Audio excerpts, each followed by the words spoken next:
Shalom Bapak Ibu Saudari kasih dalam Tuhan. Sekali lagi shalom.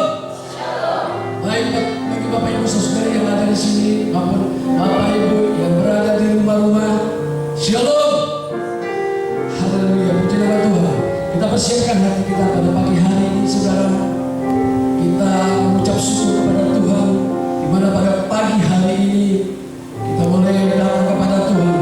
Bukanlah karena kekuatan kita, bukanlah kekuatan gagahnya kita, semuanya karena anugerah Tuhan, kasih setia, kebaikan yang menyertai senantiasa dalam kehidupan kita.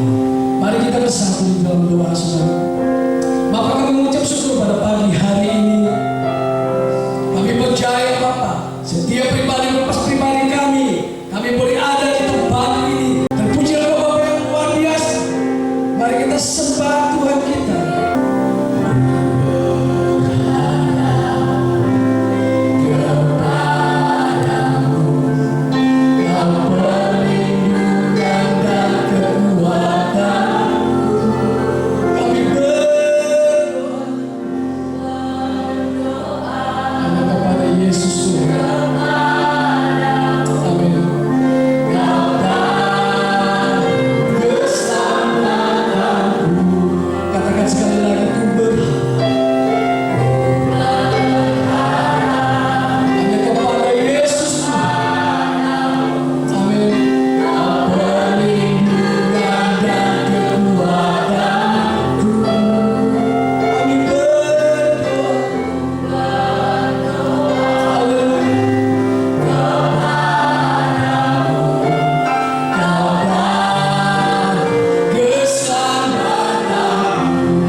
Puji untuk Allah kami yang luar biasa. Mari umat Tuhan yang siap memuji memuliakan nama Tuhan, yang mau bersuka cita di dalam Dia. Sama-sama kita katakan amin. Haleluya. Yes.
menemukan sukacita yang sejati.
Bagi Bapak Ibu yang sedang berada di rumah pada saat ini, ataupun mungkin di tempat-tempat dimanapun Bapak Ibu berada, saya sapa juga dari tempat ini dengan sapaan salam sejahtera untuk kita semua di pagi hari yang indah ini, karena Tuhan masih memberikan kita kesempatan untuk datang bersekutu, untuk datang beribadah kepada Dia, sekalipun sudah masuk 1 bulan ini kita melakukan ibadah dengan live streaming.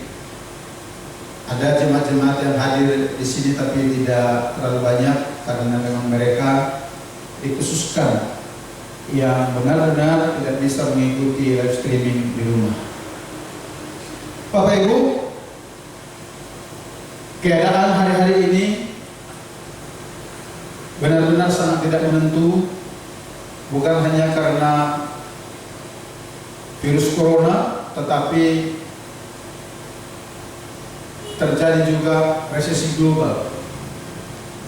Perekonomian mulai melemah. Bahkan Bapak Ibu, sudah banyak orang yang pengangguran, sudah mulai ada orang-orang yang kekurangan makan karena terdampak dari virus ini dan melemahnya perekonomian.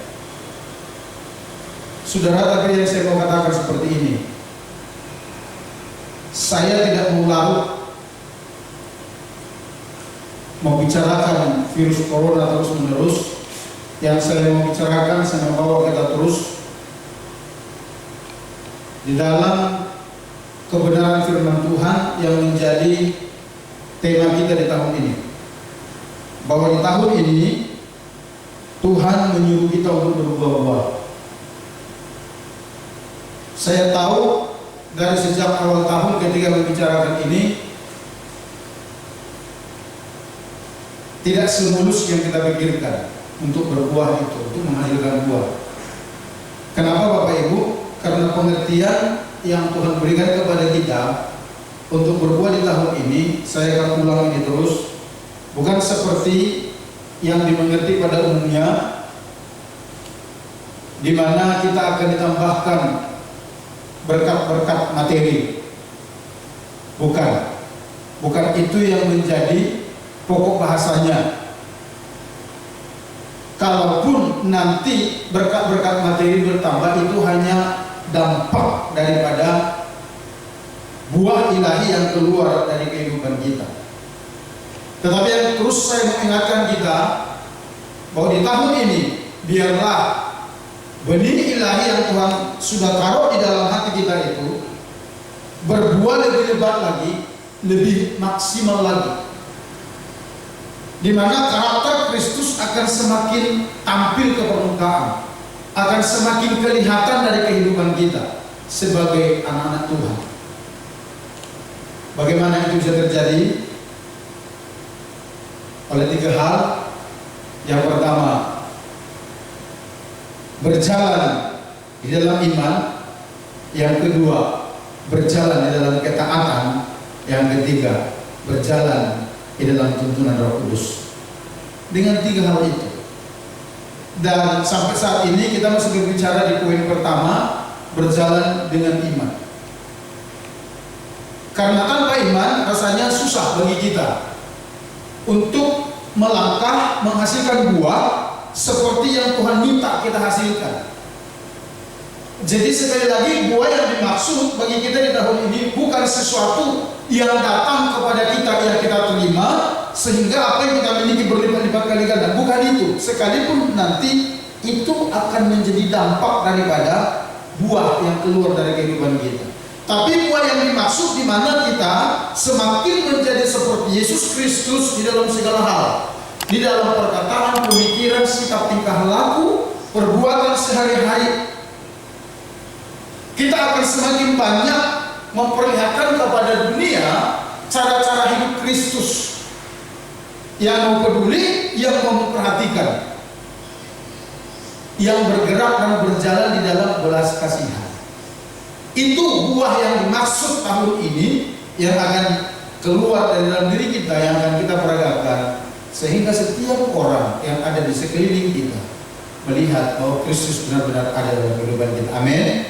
Amin Bapak Ibu. Itu sebabnya saya masih ajak kita membuka Matius pasal 14. Kita masih berbicara di sini tentang Yesus berjalan di atas air dan Petrus juga. 3 minggu yang lalu kita sudah berbicara dari perikop ini juga dengan tema menjalankan perintah Tuhan dengan benar sampai selesai. Kalau Bapak Ibu ingat, di tanggal 29 Maret. Kemudian di tanggal 5 April kita berbicara dengan tema apa yang dikatakan Yesus kepada murid-muridnya. Tenanglah, aku ini, jangan takut. Dan kita sudah bahas itu. Nah, kemudian di tanggal 10 Jumat Agung kita bahas topik yang kontekstual dengan pengorbanan Yesus, dan Minggu Paskah kita berbicara juga tentang kebangkitan di minggu yang lalu, dan sekarang kita sambung lagi di perikop ini. Kita akan berbicara lagi dari perikop ini, yaitu berjalan di atas air atau gelombang masalah hidup. Kita mau berbicara khusus tentang Petrus ini di sini sekarang. Nah, dan ini masih seputar iman, Bapak Ibu. Kita akan melihat bagaimana kita bisa berjalan di atas air atau gelombang masalah kehidupan yang kita alami. Karena saya percaya pada saat itu memang Petrus benar-benar berjalan di atas air, di atas gelombang yang sedang menderu di danau Galilea itu. Tapi untuk saat ini saya percaya itu merupakan figuratif saja. Itu merupakan kiasan saja, di mana air dan gelombang itu menggambarkan masalah-masalah hidup yang sedang kita hadapi. Bapak Ibu, untuk itu mari kita buka Matius 14 ayat 26 sampai 29. Dan kita terus berdoa sampai kapan kita membahas perikop ini. Kita akan lihat. Yang pasti saya diberkati dari sini, itu sebabnya ini sesi ketiga kita berbicara dari perikop ini.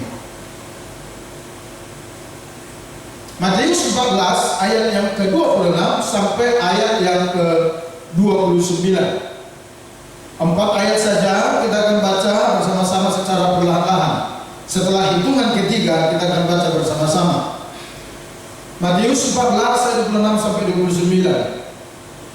1, 2, 3, iya. Ketika murid-muridnya melihat dia berjalan di atas air, mereka terkejut dan berseru, "Itu hantu!" Lalu berteriak-teriak karena takut. Ayat 27.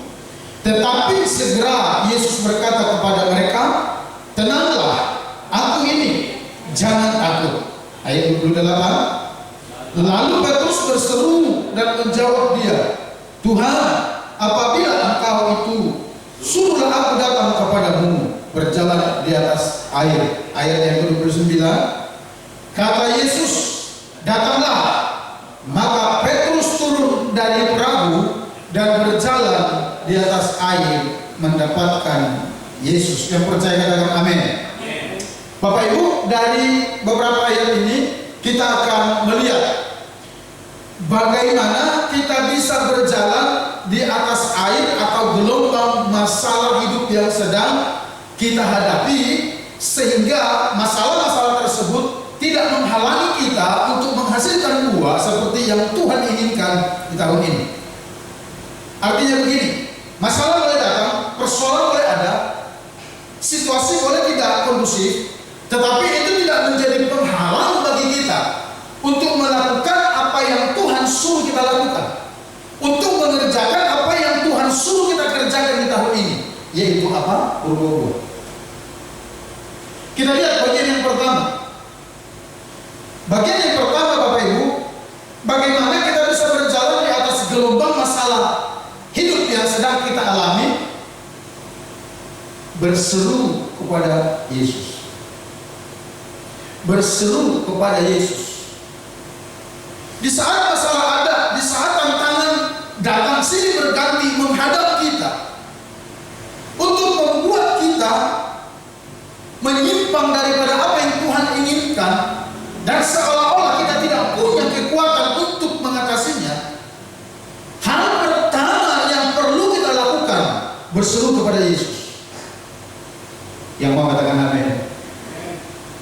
Saudara, kalau kita perhatikan di sini, saya lihat paling tidak di perikop ini Bapak Ibu, atau di materi yang kita bahas ini, ada 2 kali seruan yang diteriakkan. Ada 2 kali Bapak Ibu. Pertama itu teriakan mereka semua 12 murid dalam perahu itu. Dan yang kedua, seruan Petrus kepada Yesus. Nah saudara, dua-duanya penting. Dua-duanya penting. Kenapa saya katakan penting? Karena saya perhatikan saudaraku, Alkitab ini kaya sekali, kaya sekali. Saudara, kalau kita lihat di dalam Matius pasal 14, kita tidak menemukan di sana, atau kita sepertinya tidak melihat keutuhan narasi ini. Setting cerita ini seperti tidak utuh di sana. Tapi kalau kita hanya melihat dari kitab Markus, di sana juga sepertinya mereka tidak sampai ke pantai. Bahkan di kitab Markus pasal 6 itu, kisah yang sama ini diakhiri dengan pernyataan bahwa murid-murid itu begini, mengeraskan hati. Karena mereka sudah berapa kali melayani bersama dengan Yesus, melakukan mujizat bersama-sama dengan Yesus, tetapi pada saat mereka menghadapi situasi sulit itu, hati mereka masih tetap keras, tidak mempercayai Tuhan sepenuhnya.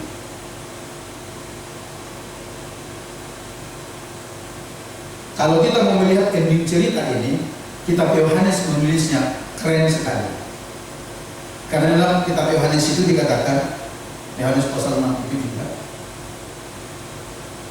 dengan tiba-tiba mereka sampai di seberang, tiba di pantai. Dengan tiba-tiba. Tapi kitab Yohanes hampir tidak menuliskan kronologi, hampir tidak mencatat proses-proses yang dialami oleh murid-murid ini, situasi di tengah danau itu, ketakutan-ketakutan yang mereka alami. Tiba-tiba saja Yesus naik ke perahu, lalu dengan cara yang ajaib mereka tiba di pantai. Itu sebabnya Bapak Ibu, cara terbaik membacanya, baca ketika kita begini itu, sehingga kita menemukan cerita yang utuh. Cerita yang utuh. Di Markus dan Yohanes tidak dicatat tentang kisah Petrus berjalan di atas air, tidak dicatat. Tetapi di kitab Matius itu dicatat. Ternyata ada kisah-kisah di sana. Dijelaskan di sana pengalaman Petrus bersama dengan Tuhan itu. Nah, Bapak Ibu, kenapa kita harus berseru? Kalau saya perhatikan di dalam Markus pasal yang ke-6 ayat 48, coba kita lihat Markus pasal 6 ayat 48.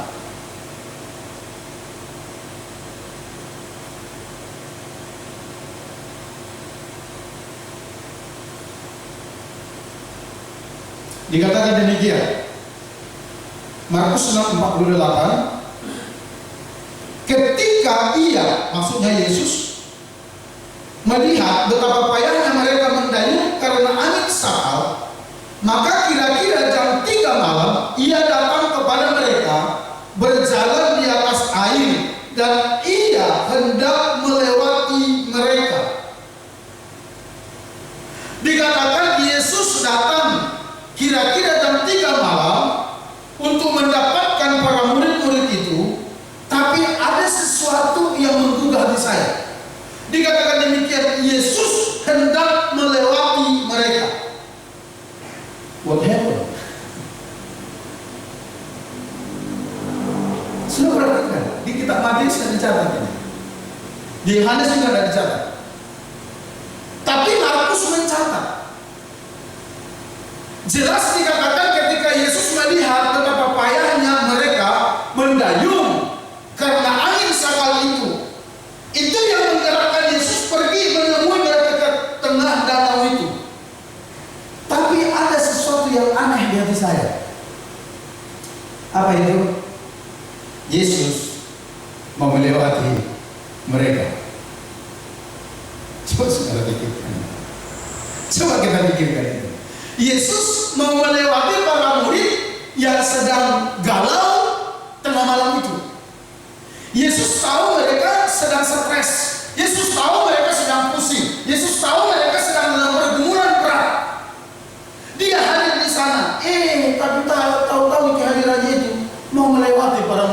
diselesaikan dalam masalah itu. Waktu saya baca, saya renungkan, saudaraku, itu hati saya setengah gelita, Pak. Dan masa begini, ini Yesus bercanda nggak? Coba, ini Yesus bercanda nggak sih?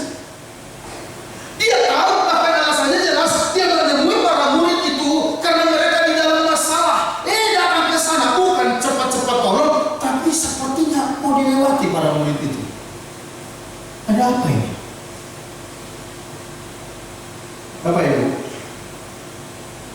kalau kita lihat ayat berikutnya dikatakan demikian. Ketika mereka melihat dia berjalan di atas air, mereka mengira bahwa ia adalah hantu. Lalu mereka berteriak-teriak. Kalau di kitab Matius dikatakan jelas mereka berkata itu hantu. Tapi di sini kan dikatakan mereka mengira bahwa ia hantu, lalu mereka berteriak-teriak. Sebab mereka semua melihat dia dan mereka pun sangat terkejut. Tetapi segera Yesus berkata kepada mereka, tenanglah, aku ini, jangan takut. Kalau saya lihat dari apa yang dicatat oleh Markus ini, saudaraku, Yesus itu berespon kepada mereka. Bahkan Matius juga dikatakan demikian. Karena ada teriakan daripada murid itu. Karena ada seruan. Sekalipun kalau di kitab Matius jelas itu hantu itu, di sini dikatakan takut. Saya berpikir begini, mungkin saja para murid itu melihat, oh itu hantu, karena Yesus mau lewat, seperti tidak peduli dengan mereka. Tapi saya mau katakan demikian, teriakan itu, seruan itu membuat Yesus berespon. Amin. Amin. Membuat Yesus merespon. Akhirnya dia menoleh dan berkata begini, wih, bro, aku ini, jangan takut. Sudah perhatikan? Kalau saya melihat di sini, ini tafsiran saya. Ini tafsiran saya. Kalau saya melihat di sini, betapa pentingnya sikap hati seseorang yang mau datang berseru kepada Tuhan. Amin. Sekalipun tidak diceritakan secara eksplisit di situ bahwa mereka berkata, Yesus tolong. Enggak. Tapi seruan mereka itu saya lihat membuat Yesus berespon. Nah, kembali kepada pertanyaan tadi. Ini Yesus benar-benar mau tolong atau apa sih? Jawaban saya yakin Yesus pergi ke danau itu karena mau tolong mereka, selamatkan mereka. Kenapa begitu? Karena mereka ada di tengah danau itu bukan karena kemauan para murid. Betul Bapak Ibu? Betul ya? Bahkan kalau kita baca dari ayat sebelumnya, para murid ini sepertinya enggan. Saya melihat beberapa pendapat tafsiran dari hamba Tuhan dikatakan demikian. Para murid itu awalnya enggan mau bertolak ke seberang. Karena udah sore hari.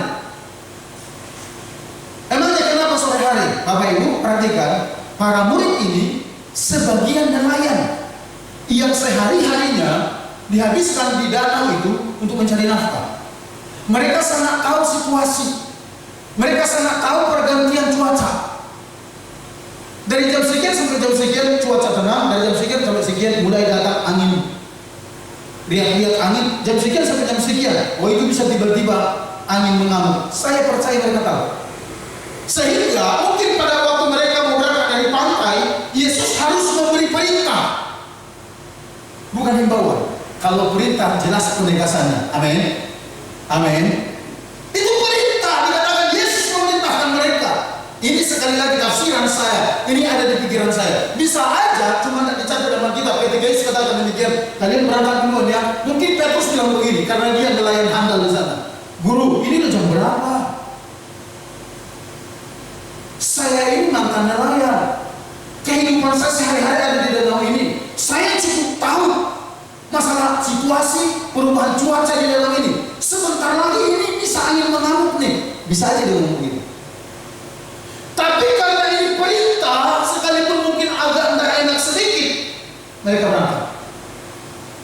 Dan benar-benar di tengah malam itu mereka menghadapi tantangan-rintangan. Oleh karena apa? Perintah Yesus. Lalu rasakan, karena perintah Yesus diajarin begitu, tidak masuk di akal. Itu sebabnya saya sangat optimis berkata begini, kehadiran Yesus di sana itu benar-benar untuk menolong mereka. Tapi kenapa dia seperti melewatkan mereka? Kenapa Yesus seperti tidak mau peduli, seperti membelakangi mereka, mau lalui mereka aja begitu? Pengertian yang saya dapat begini, Bapak. Yesus itu datang ke sana untuk menolong. Tetapi Yesus mau melihat reaksi atau respon orang-orang ini yang sebenarnya. Ketika mereka ada dalam kekalutan itu, sikap hatinya seperti apa? Sikap hatinya seperti apa? Dan saya perhatikan, teriakan itulah, seruan itulah yang membuat Yesus berespon kepada mereka. Kemudian yang kedua yang saya katakan tadi, kenapa saya katakan tadi saya tengah geli saya membacanya? Bagi saya begini, di tengah-tengah situasi sulit begitu, di mana orang bertaruh nyawa antara hidup dan mati, bagi saya Yesus bercanda. Benar nggak saudara? Yang dibutuhkan para murid itu pada waktu itu begitu dia hadir langsung berkata begini, "Woi, murid-muridku, aku ini, ayo kita ke seberang." Mereka semua tenang, tapi enggak. Yesus kayak bermain-main dulu dengan mereka. Bagi saya secara pribadi, Bapak Ibu, saya diberi pengertian begini, menunjukkan bahwa tidak ada satu hal pun yang terlalu berat bagi Tuhan. Amin. Di tengah masa lalu sekalipun Yesus bisa bermain-main. Amin. Amin. Di tengah pergumulanmu sendiri pun dia masih mau mengajak bercanda gitu loh. Bagi saya candaan ini. Bagi saya candaan ini. Dan itu bagi saya itu, aduh, amazing. Itu luar biasa banget. Dan akhirnya apa? Akhirnya dia berkata, "Kenapa aku ini?" Jangan takut, tapi dengan baik. Setelah mendengar teriakan itu, Yesus baru berespon kepada mereka. Artinya apa? Ketika saudara dan saya dalam masalah, ayo, saya tidak tahu bagaimana model teriakan saudara, atau udah kamu benar, tapi semua kata-kata demikian. Ternyata Yesus berespon terhadap seruan. Berserulah melalui doa-doamu kepada Tuhan. Berserulah melalui pujian-pujianmu kepada Tuhan. Karena Tuhan akan berespon terhadap dirimu. Kemudian Bapak Ibu, seruan kedua yang saya lihat, kita kembali kepada Matius 14.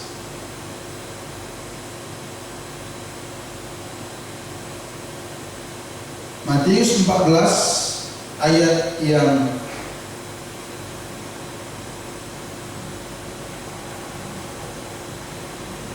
ke-27 mulai dikatakan demikian.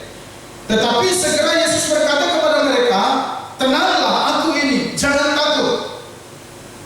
Itu pun setelah mereka berteriak-teriak ya. Yesus meresponinya, kemudian mendengar respon dari Tuhan itu, ini si Petrus ini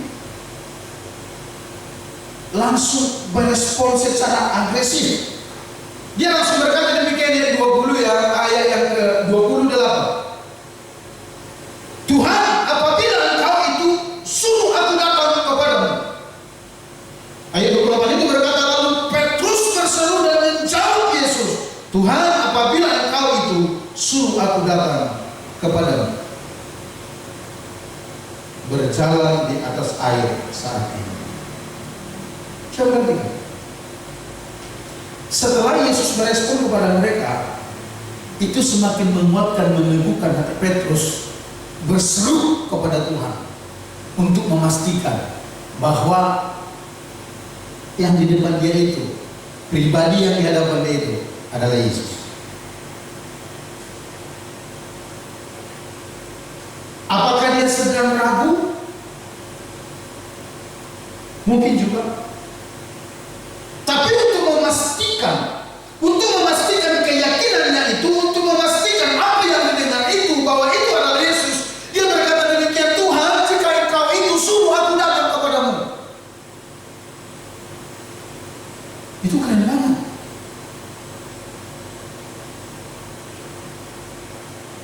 Dan saudaraku, setelah dia berseru seperti itu, apa yang terjadi? Nanti kita akan lihat seterusnya ya, apa yang terjadi. Tapi saya mau katakan demikian. Ada kalanya di dalam hati kita juga seperti Petrus.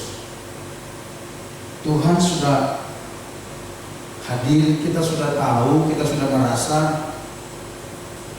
bahkan mungkin melalui firman Tuhan, melalui suara-suara Tuhan yang kita dengar, melalui hamba-hamba Tuhan, khotbah-khotbah yang kita dengar, bahwa Tuhan ada bersama-sama dengan kita.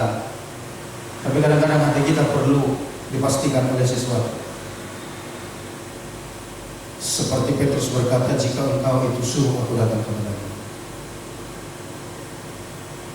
Sekalipun saya tidak yakin bahwa apa yang dilakukan Petrus itu adalah sesuatu yang sudah sangat baik, nggak terlalu yakin saya. Karena pertanyaan itu menjebak aku. Tuhan, jikalau engkau itu suruh aku datang kepadamu. Loh, dibanding itu apa dong? Berarti kalau Yesus tidak suruh dia datang kepadanya, berarti itu bukan Yesus. Kan begitu sebenarnya. Iya kan? Itu pertanyaan menjebak. Saudara ingat ada pribadi yang pernah menanyakan seperti itu kepada Yesus? Saudara ingat itu? Sebelum Yesus masuk ke pelayanan, Iblis, jikalau engkau benar-benar anak Allah,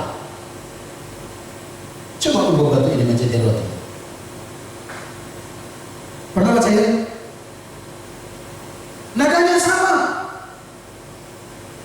tapi lihat responnya beda. Ketika Iblis berkata begitu, Yesus tidak tanggapi. Karena apa? Karena dia tahu ketika Iblis berbicara begitu, dia sedang mencobai Yesus. Tapi ketika Petrus berkata, Tuhan, jika engkau itu suruh aku datang kepadamu, Yesus tahu bahwa muridnya ini perlu peneguhan. Itu benar-benar ketulusan hatinya yang meminta sebuah konfirmasi bahwa yang ada di depan itu adalah Tuhan.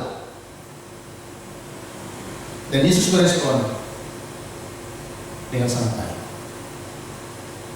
Bapak Ibu, sekali lagi yang saya mau katakan begini, supaya kau bisa berjalan di atas gelombang masalah yang sedang kau hadapi dalam kehidupanmu, apakah itu hari yang lalu sampai hari ini, yang pertama, berserulah kepada Yesus.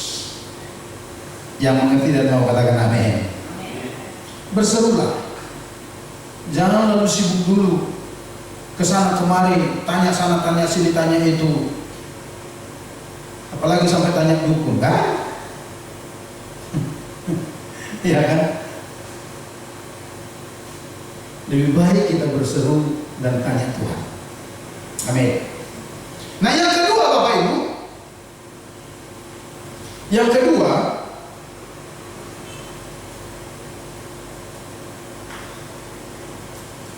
bertindaklah atas dasar firman Tuhan.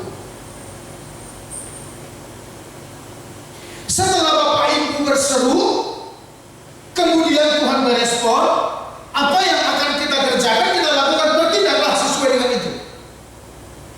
Bapak Ibu perhatikan, ketika Petrus itu berseru, berkata, Tuhan, apabila engkau itu suruh aku datang kepadamu berjalan di atas air. Ayat 29, apa respon Yesus? Dia berkata begini, datanglah, come here.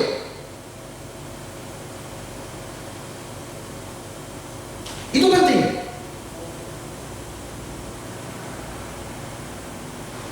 Dia berkata, datanglah. Dan akhirnya gimana? Petrus datang. Saudara, saya mau katakan demikian. Tuhan kita itu terlalu baik dan teramat baik. Yang percaya katakan amin. Ketika kita mau datang berseru di dalam situasi-situasi yang kita alami, saya percaya dia pasti merespon dan memberikan jawaban. Dan ketika dia memberikan jawaban, ayo lakukan seperti apa yang dikatakan Tuhan. waktu kita belum mengakhiri tahun 2019, karena tradisi kita setiap tahun kita punya tema. Saya berdoa, saya tanya Tuhan, saya berpuasa. Tiba-tiba Tuhan taruh ayat di hati saya dan kalimat berbuah-buah. Dari situlah di tanggal 1 Desember itu saya sampaikan bahwa tema kita di tahun ini adalah berbuah-buah. Lengkap dengan segala pengertiannya saya sudah sampaikan mulai tanggal 1 Januari tahun ini. Ketika Tuhan suruh kita berbuah-buah di tahun ini, apa yang kita lakukan? Kita juga sudah bicarakan itu. Ya lakukan, kerjakan seperti yang Tuhan katakan. Kenapa Bapak Ibu? Karena ketika Tuhan berikan firman, ketika Tuhan berikan konfirmasi dengan baik, Dia tidak akan membiarkan kita berjalan sendirian di sana. Tapi 1 Tesalonika pasal 5:24 berkata, Dia yang memanggil adalah setia untuk menggenapinya bagi kita. Amin. Amin. Jadi kalau Tuhan panggil, kalau Tuhan suruh kita berbuah-buah di tahun ini, ayo, jalan. Masalah boleh ada, tapi jangan biarkan masalah itu untuk menghalangi langkah kita berjalan bersama dengan Yesus sampai ke seberang. Jangan biarkan. Mungkin bagi banyak orang sepenggal kata yang berkata, datanglah, itu hanya kata-kata biasa. Saudara, tapi dengar baik, itu bukan kata-kata biasa. Itu kata-kata yang powerful. Kenapa? Karena perkataan sepenggal kata itu keluar dari mulut pribadi yang menciptakan langit dan bumi serta segala isinya, termasuk danau dan angin itu. Jadi perkataan itu pasti powerful, penuh kuasa maksudnya. Saudara, kabar baiknya bagi kita, ada banyak kata-kata Tuhan yang ada di kita pada saat ini, yang ada di Alkitab. Amin.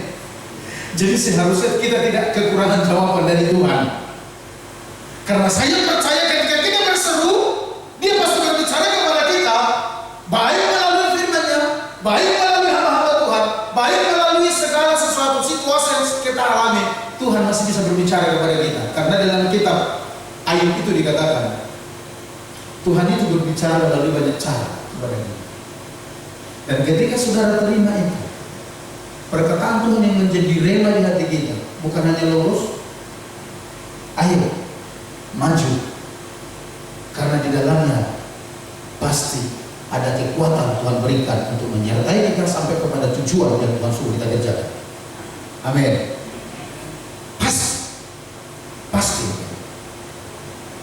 Apa itu rema? Rema itu begini, firman Tuhan yang kita terima dan yang secara khusus hidup di hati kita, itu rema yang berasal dari logos. Logos itu lebih cenderung kepada pengetahuan akan Tuhan. Itu logos tertulis. Tapi dari ayat-ayat yang tertulis dalam Alkitab itu, ketika kita baca Alkitab, tiba-tiba ada satu ayat twang, bunyi di hati kita, berbicara buat tiba-tiba kita dibuat mengerti, dan olehnya kita bersemangat memperoleh energi yang baru. Itu yang disebut rema. Kalau saudara dapatkan itu, tidak perlu ragu, maju melangkah bersama dengan Tuhan, karena Dia pasti ada di sana. Amin. Jadi yang pertama berseru kepada Tuhan, yang kedua bertindak sesuai dengan firman Tuhan yang kita terima, sesuai dengan rema yang kita dapat. Kalau enggak, jangan coba-coba, ya. Jangan coba-coba. Kenapa? Nanti saudara bisa kelelep. Kalau saudara kelelep, nanti saudara bisa tenggelam benar. Tapi kalau itu menjadi rema yang Tuhan berikan bagi kita, hidup di hati kita, membuat kita bergairah, go ahead, kita jalan di sana, pasti ada kemenangan. Yang ketiga, kita lihat yang ketiga.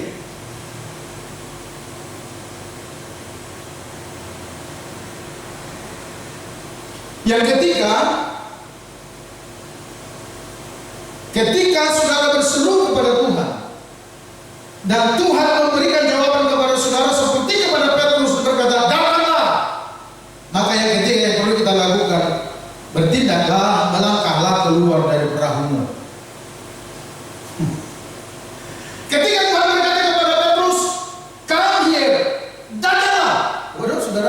itu Petrus bergairah. Dia langsung ambil tindakan, dia keluar dari perahu itu. Keren gak? Keren banget. Keren sekali. Datanglah, kata Yesus, lalu Petrus mulai berespon, dia langsung bertindak, melangkah keluar dari perahu itu. Kemana dia melangkah?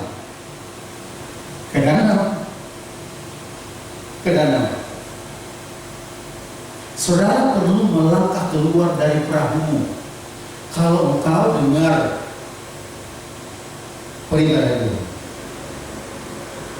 Perlu. Kita perlu melangkah keluar dari perahu kita. Perahu kita itu berbicara tentang zona nyaman kita. Melangkah keluar dari sana, sekalipun itu kelihatan air gelombang yang siap menghantam kita, tapi dengan baik, melangkahlah keluar ke sana. Supaya apa? Supaya engkau benar-benar tahu dan melihat bahwa engkau bisa berjalan di atas masalah. Saya tahu Bapak Ibu, tidak semua orang setuju dengan ini. Saya tahu persis. Kenapa? Karena banyak orang lebih memilih tinggal di zona nyaman di dalam perahunya sampai ke seberang. Saya percaya. Kenapa begitu Pak? Iya. Karena tinggal di dalam perahu sampai ke seberang itu memang tidak dosa. Itu bukan dosa, bukan. Tapi dengar baik, hanya orang yang berani keluar dari perahu melangkah ke danau itu yang akan melihat perkara-perkara besar dari Tuhan, yang akan mengalami mujizat. Hanya orang itu. Saudaraku, tahukah kita semua? Boleh Bapak Ibu baca di Alkitab. Dari Kejadian sampai Wahyu, hanya ada 2 manusia yang pernah hidup di dunia ini yang dicatat Alkitab yang pernah mengalami pengalaman ini berjalan di atas air. Yang pertama Yesus, yang kedua Petrus. Musa pernah membelah laut. Elia pernah membelah sungai Yordan. Elisa pernah membelah sungai Yordan. Tapi mereka tidak berjalan di atas air.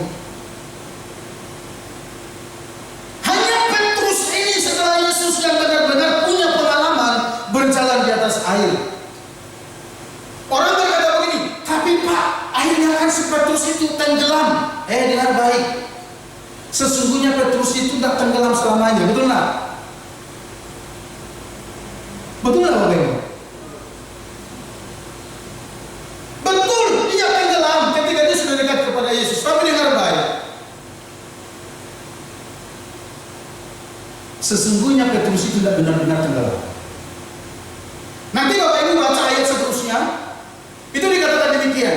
Ketika dia oleh, lalu dia mulai tenggelam, dia berseru, Tuhan tolong aku. Lalu Yesus menundukkan tangannya. Bapak Ibu, kalau Petrus ini masih jauh dari Tuhan, tidak mungkin sampai sejauh tangan, betul nggak?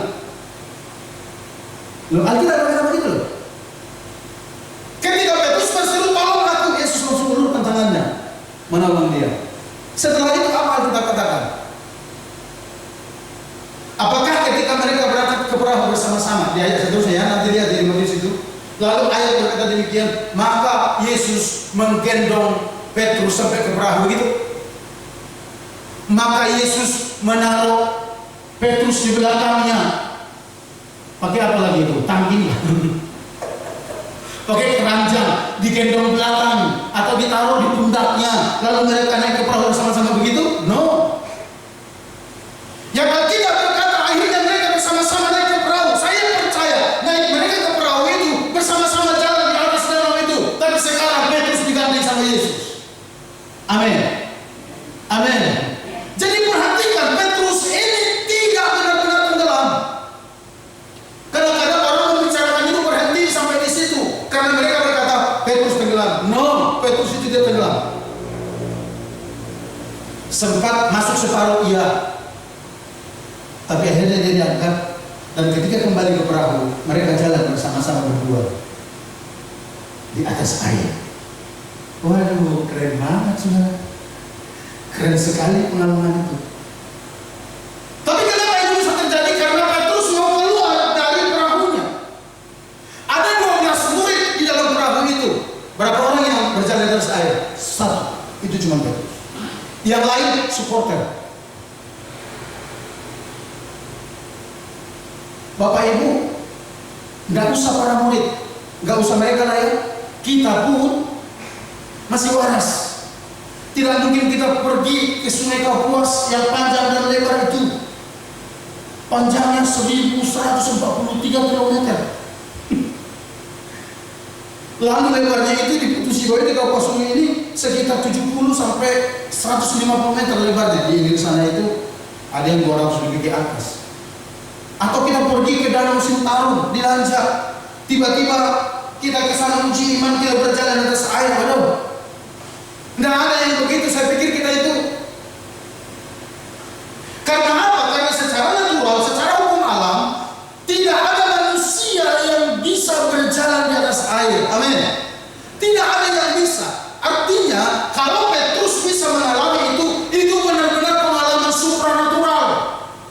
Itu bukan karena kekuatan manusia, itu bukan karena kemampuan, tapi itu karena ada kuasa, ada otoritas di perkataan Yesus yang berkata, datanglah. Dia datang lalu berjalan di atas air. Saya bisa bayangkan ekspresi 11 murid itu.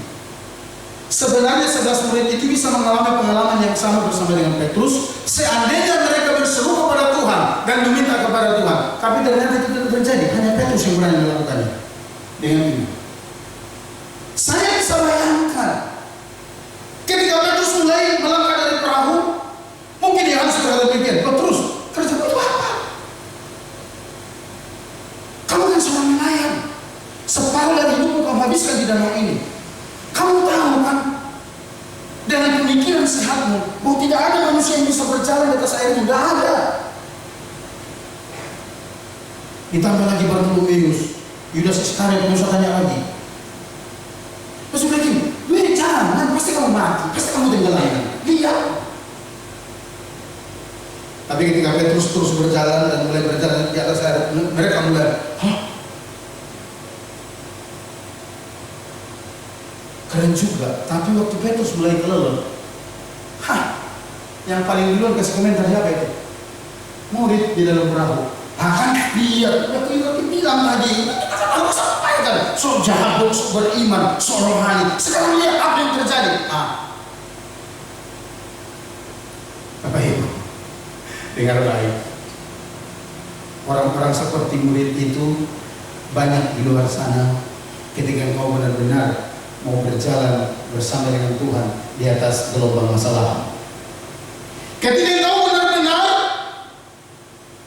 punya komitmen kau melakukan apa yang Tuhan suruh kau lakukan, yang akan mengkritikmu dengan nada dan negatif. Akan ada orang berkata, sok dermawan, sok sosial, sok beriman, sok orang baik, sok percaya. Karena apa? Mereka sedang menikmati zona nyamannya di dalam perahu. Tapi Bapak Ibu, ketika kita mengambil sikap berani dan beriman kepada Tuhan, saya percaya firman Tuhan iya dan amin. Dia sanggup menopang kehidupan kita sampai kepada tujuan yang Tuhan tetapkan bagi kita. Amin. Artinya saya mau katakan demikian. Kalau ada orang-orang yang menyemburkan, yang melemparkan nada-nada negatif seperti itu kepada Bapak Ibu Saudara sekalian, nggak usah terlalu dengar. Kita maju terus di dalam situasi-situasi seperti ini. Ya, Tuhan suruh kita berbuat, Tuhan suruh kita lakukan saja. Lakukan saja. Kalau ada orang berkata jangan begitu, nggak usah terlalu mendengar itu. Maju aja, karena orang yang maju bersama dengan Tuhan, dia akan mengalami pengalaman seperti apa yang dialami oleh Petrus. Jangan gentar, jangan mundur gara-gara itu. Majulah bersama dengan Tuhan. Karena pada akhirnya lihat, Petrus dengan Yesus bergandengan tangan naik ke perahu itu. Lalu kitab Yohanes mencatat, tiba-tiba mereka sampai. Kalau saudara terlalu memberikan telinga terhadap hal negatif seperti itu, saudara tidak akan maju. Saudara tidak akan pernah mengalami pengalaman-pengalaman rohani bersama dengan Tuhan. Kenapa? Karena orang lebih banyak sedang di dalam perahu sekalipun tidak mengalami apa-apa. Seorang teman hamba Tuhan bercerita, Bapak Ibu, dia katakan dia punya seorang teman yang sakit kanker stadium 4. Lalu ketika ketemu dengan beliau, diskusi mereka tentang kondisi yang dialaminya, dan diceritakan kepada teman hamba Tuhan ini laporan medis yang berkata bahwa umurnya tidak lama lagi, dan secara medis mereka pun sebenarnya sudah angkat tangan. Nah, teman hamba Tuhan ini berkata begini, yang saya herankan ketika beliau bercerita seperti itu, saya katakan demikian, kalau dokter berkata sudah tidak ada harapan, kenapa Anda masih terusin kemo itu? Kenapa Anda masih berobat ke sana? Kenapa Anda masih percayakan hidupmu ke situ? Kenapa tidak ambil langkah keluar dari perahu? Ngerti maksudnya Bapak Ibu? Kalau sudah ada vonis dari dokter bahwa dilakukan apapun, pengobatan apapun, dia sudah tidak ada harapan hidup, kenapa mesti dipertahankan? Kenapa mesti ke sana lagi menghabiskan uang? Yang teman hamba Tuhan ini katakan demikian, coba ambil langkah iman, melangkah keluar dari perahu, melakukan sesuatu yang berbeda dengan orang-orang yang biasa lakukan.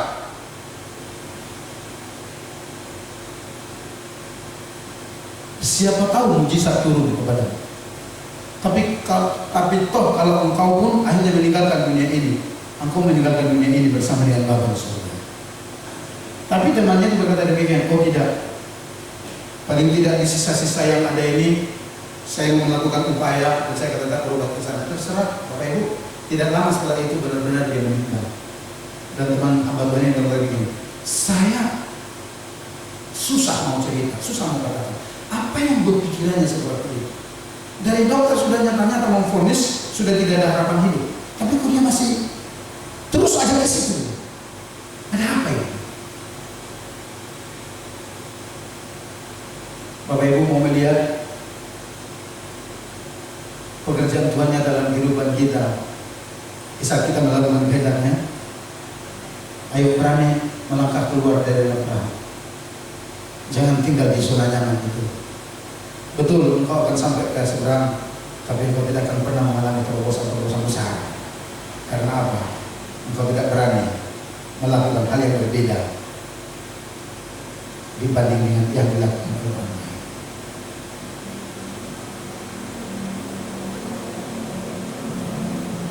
Saya ingat Bapak Ibu,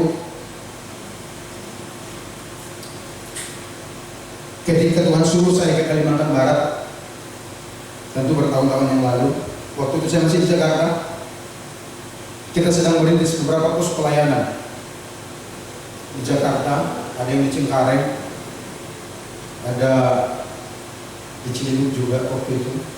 Tiba-tiba saya merasa Tuhan berbicara ke saya bahwa saya akan kembali ke Kalimantan Barat, dan saya bergumul, lama saya bergumul sampai di tahun 2000.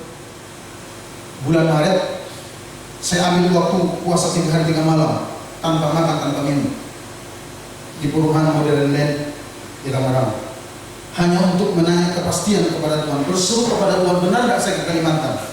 Di hari yang ketiga Tuhan jawab saya dengan sebuah ayat bahwa saya benar harus ke Kalimantan Barat. Tapi hati saya masih timbang menimbang.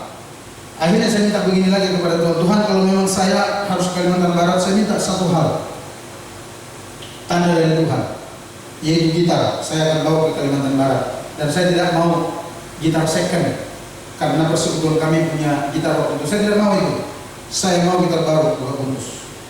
Saudara, Di luar dugaan saya, tiba-tiba saya ditelepon seorang hamba Tuhan, mantan dosen saya, disuruh ke rumahnya. Ketika sampai di sana, lalu saya dikasih amplop, dia berkata begini. Saya tidak pernah cerita dengan siapa-siapa, ini hanya omongan saya dengan Tuhan.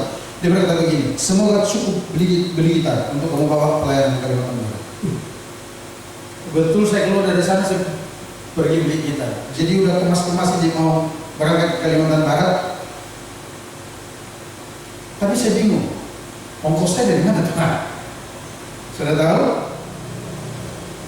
Di Cengkareng itu persekutuan yang kita buka di rumah orang tua teman kita yang sudah percaya Tuhan, tapi orang tuanya itu belum, masih pada Konghucu Buddha. Mamanya masih hidup di sana. Kita buat persekutuan di sana. Tiba-tiba encim ini atau nenek yang sudah tua ini bertanya sama anaknya, jadi nggak Pak Pendeta itu Kalimantan? Dia bilang, kenapa Mama? Namanya jadi? Kalau jadi saya mau belikan tiket untuk dia. Benar-benar dibelikan tiket untuk saya. Dan akhirnya saya berangkat dari Jakarta ke Kalimantan Barat. Nah, saya di Pontianak, pelayanan dan bergabung dengan GKI Sadai. Di tahun 2004 saya diutus ke Putusibau. Bapak Ibu, saya tidak pernah cerita ayat yang saya dapat waktu saya di puasa 3 malam itu. Sama siapa pun saya tidak pernah. Tapi ketika saya mau diutus ke Putusibau oleh gembala sini dari Pontianak Pak Wilan, ketika saya didoain, tiba-tiba selesai doa, ibu tanyakan saya, waktu kamu tadi didoain Bapak, ayat ini Tuhan ingatkan kepada saya, persis ayat yang saya dapat waktu saya puasa 3 malam. Saya berkata, kalau gitu saya benar berangkat saya ke Putusibau. Berangkatlah saya dengan firman itu, bawa istri dan anak. Putusibau belum kayak sekarang. Jam 6 waktu itu semua udah sunyi senyap, udah kayak malam kudus saja. Nggak ada warung yang buka. Nunggu oplet itu 1 jam lebih baru ada lewat. Sekarang enak ramai, gitu. Tapi saat itu tidak. Ada masalah di Putusibau? Banyak. Pernah mau tinggalkan Putusibau? Hampir orang mau tinggalkan pernah. Tapi saya mau katakan demikian, kalau kita bisa ada sampai ada pada saat ini, itu karena Yesus yang menggandeng kita. Karena kita mau melangkah dari zona nyaman. Kalau dipikir nyaman di Jakarta, nyaman. Dipikir nyaman di Pontianak, nyaman. Ada teman saya waktu itu di Pontianak berkata demikian. Karena pada awalnya saya tidak mau ke Putusibau ini. Dia berkata begini, Pak Simomora, kalau Bapak tidak mau pergi ke Putusibau itu, saya sih maklum Pak. Saya pikir ini mau menghibur, atau menghina dengan gurau. Loh kenapa Pak? Dia bilang begini, karena jangankan Bapak, mereka pun mau ke Putusibau, nggak mau kesana katanya. Ya sudah, waduh dalam hatiku ini kita ibarat jatuh di tempat tangga ini. Tapi saya katakan, saya percaya Tuhan suruh saya kesana, saya maju. Dan saudaraku, kita ibadah di rumah-rumah, jemaat cuma 6 orang, dan tidak sampai 2 tahun gereja ini berdiri dengan apa adanya, dan kita terus berjalan bersama dengan Tuhan. Tidak ada sponsor dari mana-mana. Kalau bisa sampai sekarang sampai begini pelayanan kita seperti ini di sini, gedung gereja, kita bisa buka pos PI. Dengar baik, saya mau katakan, itu karena Yesus benar-benar menggandeng kita berjalan di atas gelombang masalah itu. Percaya, katakan amin. Yang saya mau katakan, ketika Dia suruh kita melakukan sesuatu, lakukanlah. Mungkin ada masalah di gelombang seperti yang Petrus hadapi itu karena dalam belum penuh. Tapi ketika engkau bersama dengan Tuhan, engkau akan sampai ke seberang bersama dengan Yesus dengan penuh kemenangan yang ada pada Dia. Yang percaya kepada Tuhan katakan amin. Itu sebabnya jangan pernah berhenti berharap kepada Tuhan. Jangan pernah terpengaruh oleh situasi sekelilingmu. Jangan pernah terpengaruh oleh nada-nada negatif daripada orang-orang.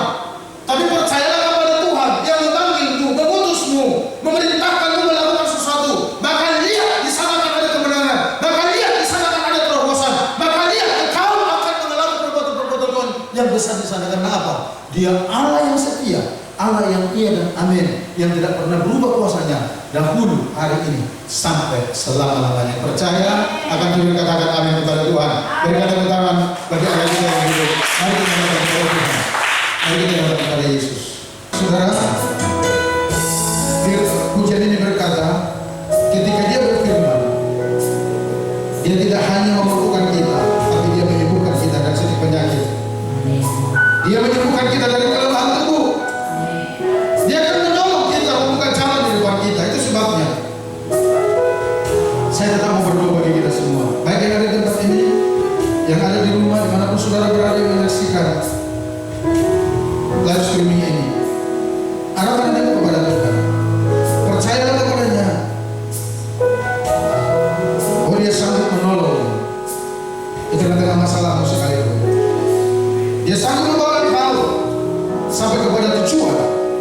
yang dimasukkan tadi.